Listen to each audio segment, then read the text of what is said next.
I'm at the North Shore, and this is a windmill dismantled.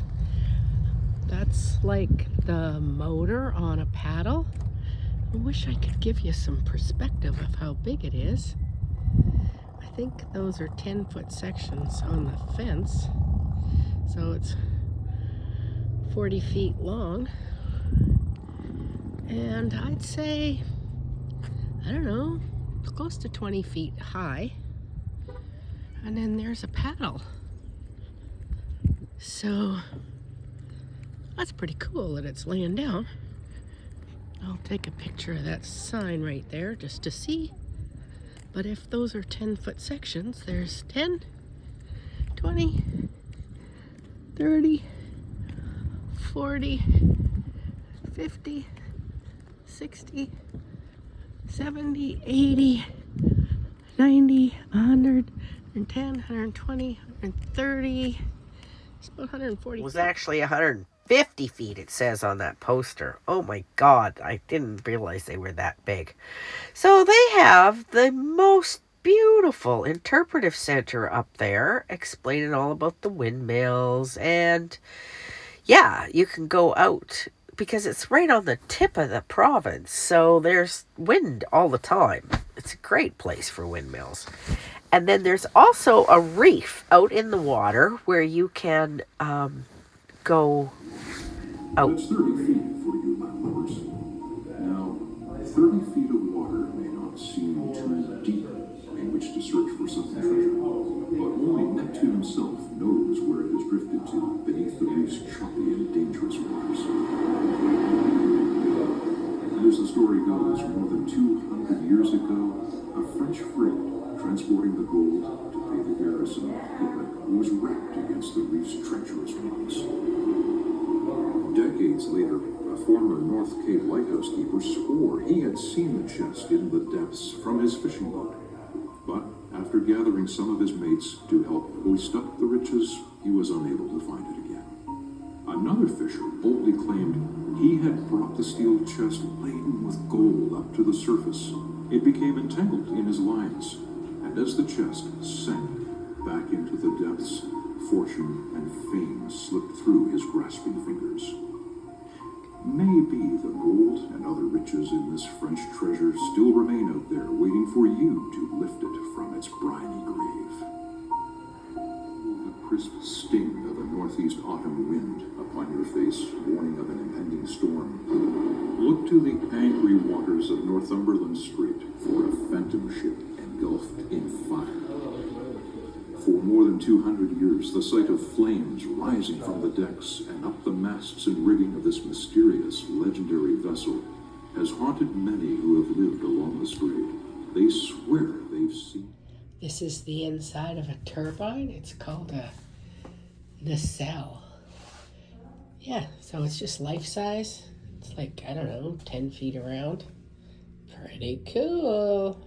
In a manner similar to air passing over an airplane's wings. This causes the turbine's blades to rotate. This constant rotation creates mechanical energy. Inside the wind turbine, a high-speed shaft connected from the blade hub to a gearbox and generator captures the mechanical energy and converts it into electricity. The electricity then travels down cables to the wind turbine's transformer. To create maximum power, a wind turbine must always face the wind.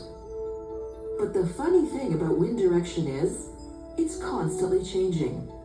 To keep a wind turbine facing the wind is the function of a velocity sensor that measures the wind's direction and speed. Any change in the wind's direction is detected by the velocity sensor and sent to an electronic controller. It then sends a signal to the turbine's yawing mechanism to turn the blades in the right direction. Now that the turbine is facing the right way, a blade tilting mechanism tilts its blades to the proper angle to take full advantage of the wind's speed. Wind does not have to be extracted or refined. It's a free, non-polluting energy resource sweeping across our country, just waiting to be fully harnessed. By encouraging and supporting the growth of wind energy know-how, we will enjoy many economic, environmental, and social benefits now and well into the future. Wind turbines are no news for anybody in Saskatchewan or Alberta, but I sure don't have this outside any of your windmills. This is pretty cool. You can walk out there right now because it's low tide till about 7 o'clock tonight. So I'm gonna give it a whirl, but we'll do a quick 360. This is the very west or northern, I don't know what direction I'm doing, tip of Prince Edward Island, where there's a wind turbine farm. It's quite spectacular.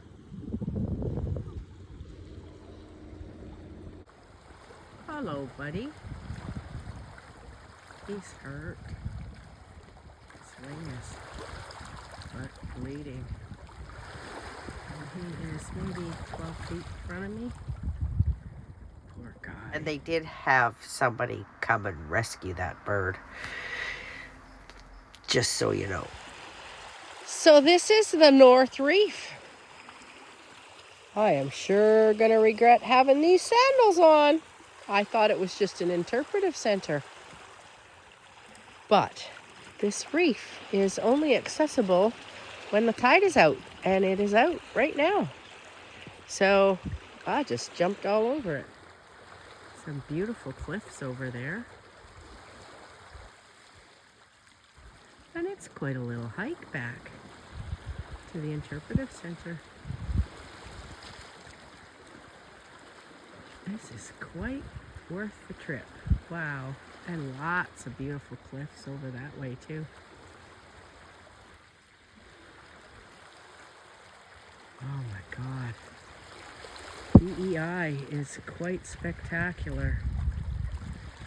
Yeah. Unbelievable. Nothing but ocean out there.